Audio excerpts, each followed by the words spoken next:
কি গো, এখানে মন খারাপ করে বসেছো কেন? আর মন খারাপ করে বসবো না? রাত পোয়ালেই কালকে কিস্তির 4,000 টাকা দিতে হবে, ঘরে 1 টাকা না করে কিছু নেই। কোথা থেকে আসবে সেটা কি তুমি ভেবেছো? বলো তো কি করে টাকাটা জোগাড় করা যায়। আমার মাথায় একটা বুদ্ধি এসেছে। কি বুদ্ধি? আমাদের ঘরে যে ছাগল আছে না, একটা বিকে দিই। বুদ্ধিটা আবার মন্দ না, ঠিক বলেছো। তাহলে চলো। আর টাকা নিয়ে এসে আমার হাতে দিবে সব টাকা, কারণ হ্যাঁ, তোমার তো হ্যাঁ। আবার একটু অন্যদিকে নেশা টেশা আছে না, সব টাকাই আমার হাতে দিবে।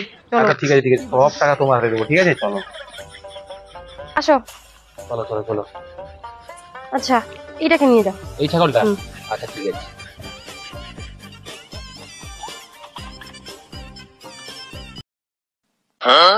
যা যা যা, তাড়াতাড়ি আসবে। হ্যাঁ হ্যাঁ, বিকে আসছি। ওই গো, কোথায় গেলে? আমার জন্য একটু জল নিয়ে আসো তো।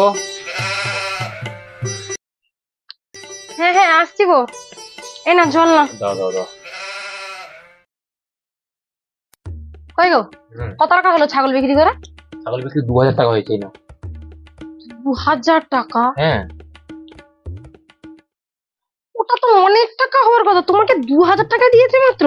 হ্যাঁ, 2,000 টাকা বললো। একটু ছোট জন্য মাংস না কম আছে, 2,000 টাকা মাত্র। তুমি সত্যি কথা বলছো তো? হ্যাঁ। ঠিক আছে।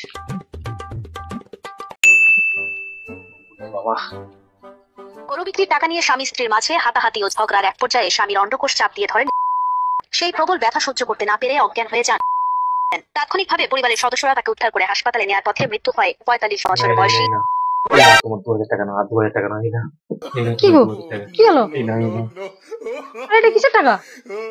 তোমার ছাগলের টাকা।